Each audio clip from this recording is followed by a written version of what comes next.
बिस्मिल्लाहिर्रहमानिर्रहीम। अस्सलाम वालेकुम स्टूडेंट। 10th क्लास बेटा चैप्टर नंबर 1 हमने स्टार्ट किया हुआ था। आज का जो आपका लेक्चर है लेक्चर नंबर 29 है। हमने देखा था प्रीवियस लेक्चर में फ़्लो चार्ट क्या होता है और उसकी सैम्पल्स देखी थी। जो आज का आपका लेक्चर है, इस लेक्चर में हमने बच्चों कवर करना है guidelines for drawing a flow chart.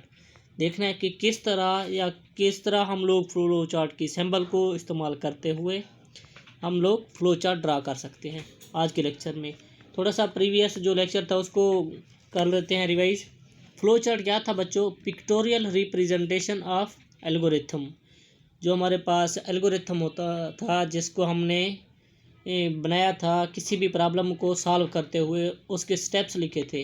उन स्टेप्स को हमने कहा था एल्गोरिथम, और उन्हीं एल्गोरिथम का जो स्टेप्स थे जितने भी थे, हम अगर उनको दे दें पिक्टोरियल रिप्रेजेंटेशन या ग्राफिकल रिप्रेजेंटेशन उनको दे दें, तो तब हम उन स्टेप्स को क्या कहते थे? Flow charts. और उसमें हमने सैम्पल्स देखी थी, कनेक्टर की थी, हमारे पास टर्मिनल की थी, इसी तरह प्रोसेस की थी, उसके बाद डिसीजन मेकिंग की थी। वो थी सैम्पल्स। याद रखिएगा, हर सैम्पल का पर्पज़, हर सैम्पल का नाम और हर सैम्पल का काम अलग होगा।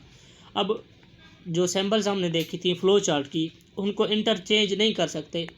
इट्स मीन कि हम लोग कोई एक सैम्पल किसी दूसरे प्रोसेस के लिए या दूसरे काम के लिए इस्तेमाल नहीं कर सकते थे। स्पेसिफिक सैम्पल स्पेसिफिक पर्पस के लिए हम लोग इस्तेमाल करते थे। वो थी लिमिटेशन ऑफ फ़्लो चार्ट्स में। आगे आप लोग वो भी पढ़ लोगे कि लिमिटेशंस क्या होती हैं इसकी। अच्छा, आज हमने देखना है guidelines for drawing a flow chart, कि किस तरह हम लोग फ़्लो चार्ट ड्रा कर सकते हैं। याद रखिएगा, जो आप लोग फ़्लो चार्ट ड्रा कर रहे हो या किसी भी प्रॉब्लम का करवा रहे हो, तो आप लोगों का मेन पर्पज़ क्या है कि जो प्रॉब्लम है हमारे पास, जो प्रॉब्लम का क्या है? सॉल्यूशन है। प्रॉब्लम है, उसका हमने क्या करना है? सॉल्यूशन। अब वो क्या होना चाहिए? नीट होना चाहिए, क्लियर होना चाहिए, ईजी होना चाहिए। अब मेन पर्पज़ हमारा क्या होता है? जो हमने स्टेप्स लिखे होते हैं प्रॉब्लम सॉल्व करने के लिए, वो अच्छी तरह समझ भी आ जाए हमारे पास हमें, और कोई भी देखे अगर उस प्रॉब्लम को या उस फ़्लो चार्ट को, तो उसको इजीली समझ आ जाए कि इसमें यूज़र या इसमें जो सॉल्यूशन जिसने सॉल्यूशन बनाया है किसी भी प्रॉब्लम का, वो क्या कहना चाह रहा है। वो अगर है फ़्लो चार्ट में तो इजीली समझ आ जाएगा, क्लीन भी होगा। ये सारा कुछ क्लीन होना चाहिए, यानी कि शर्तें बता रहे हैं, नीट हो, क्लियर हो, ईजी हो। तो जितना ईजी आप लोग बनाएंगे, क्लियर करके साफ़ करके लिखेंगे फ़्लो चार्ट, तो वो समझने के लिए उतना ही आसान हो जाएगा।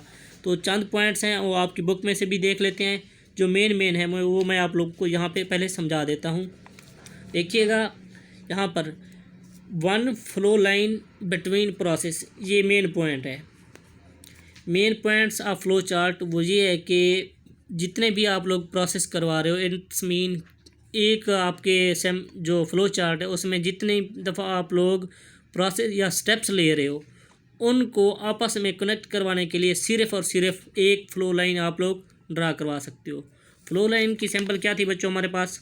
ये फ़्लो लाइन की सैम्पल थी, और ये भी हमारे पास क्या थी? फ़्लो लाइन की सैम्पल थी।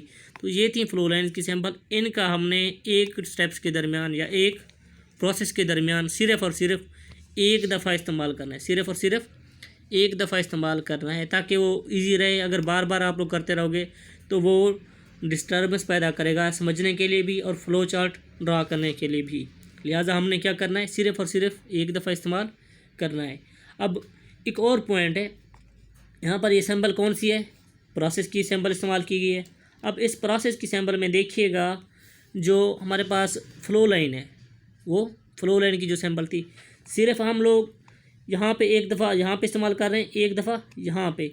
अब देखिए यहाँ पर बता क्या रहा है, जो आपका जो फ़्लो चार्ट है वो किस सीमित को जा रहा है? वो किस सीमित को जा रहा है? इस सीमित को जा रहा है।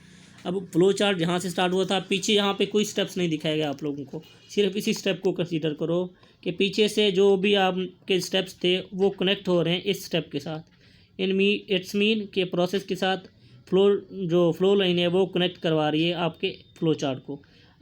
अब ये जो आपके पास फ़्लो लाइन ड्रा की गई है, ये बता रही है ये आगे इस सीमित को जाके किसी और स्टेप को कनेक्ट करवाएगी या उसके साथ लिंक होगी। अब ये तो राइट वर्ड हो गई, it's mean movement of flow chart.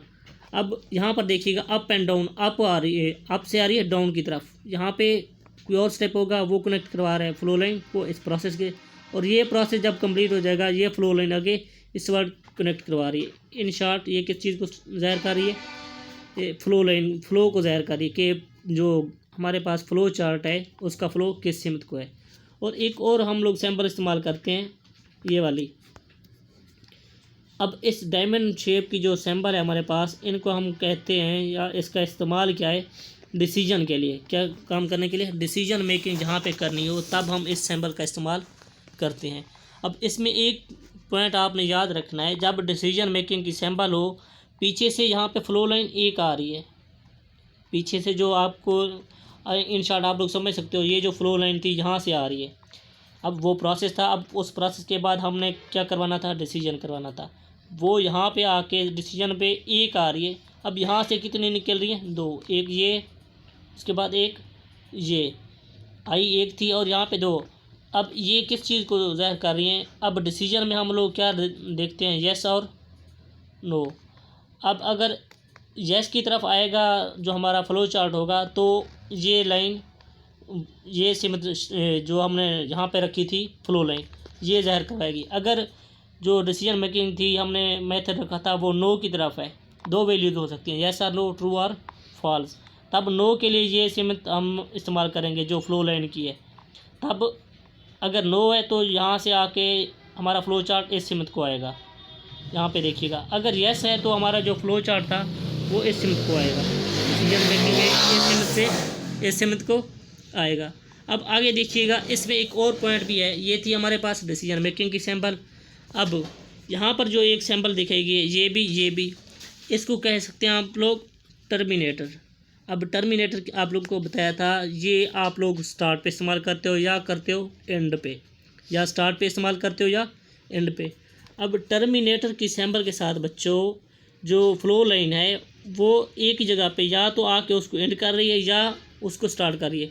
अब सपोज़ कर लो आप लोग यहाँ से आपका प्रॉब्लम क्या हो रहा है, स्टार्ट हो रहा है जो आपने फ्लो चार्ट लिखना था। अब यहाँ पे क्या हो रहा है, एंड हो रहा है। अब जहाँ से स्टार्ट हुआ था वो यहाँ से निकलेगी उसकी फ्लो लाइन, वो किसको ज़ाहिर करेगी, एक्चुअली सिमत को ज़ाहिर करेगी। अब यहाँ पर आके उसने रुकना है, ये है ending point of flow chart. अगर स्टार्टिंग पे है तो हम ये सिंबल लगाते हैं, उसके साथ एरो यहाँ पे आएगा। अगर एंडिंग पे है तो एरो यहाँ पे आएगा। उसके साथ हमारे पास एक और पॉइंट है, वो क्या है, रिमार्क्स के लिए हम लोग इसको इस्तेमाल करते थे। किसके लिए, रिमार्क्स के लिए। अब रिमार्क्स में हम लोग क्या कह सकते हैं, कोई भी कमेंट वगैरह लिख सकते हैं या कोई भी कमेंट वगैरह पास कर सकते हैं, बता सकते हैं ये एल्गोरिथम इस तरह था या इस तरह हो सकता है, या ये हमारे लिए हेल्पफुल था या नहीं। तो ये थे हमारे पॉइंट गाइडलाइन के हवाले से कि किस तरह आप लोग फ्लो चार्ट लिख सकते हो। बुक भी आप लोग देख लीजिएगा, बुक में भी लिखे गए हैं, मैंने इजी करके आप लोग को समझा दिए हैं, उसको आप लोग अच्छी तरह से रीड आउट कर लो। उसमें भी यही कुछ बताया गया है जो मैंने आप लोग को यहाँ पे क्लियर कट बता दिया है। आज के लिए इतना ही काफ़ी है। अल्लाह हाफिज़।